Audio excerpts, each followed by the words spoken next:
TJ here with a do-it-yourself project. We got this Bestway pump for the pool for my sister, and it didn't come with very good instructions. In fact, it didn't come with instructions worth anything. So we figured out how to do it. Thought you might be interested too. So this unit right here goes to the A, and then this comes down here, and here's the A here. It's hard to see unless you know it's right here, but there's the A, all right?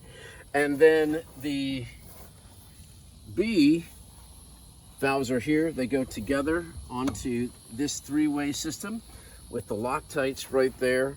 And then it goes into the upper side, which is the B, once again, not labeled very well. So that goes in there, and then this is the inside, goes through the filter, and then the outside.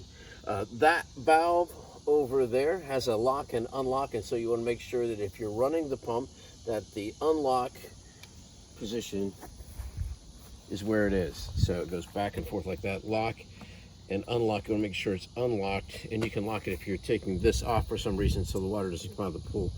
But it flows in through here, through the filter, and out there, and that's how it works.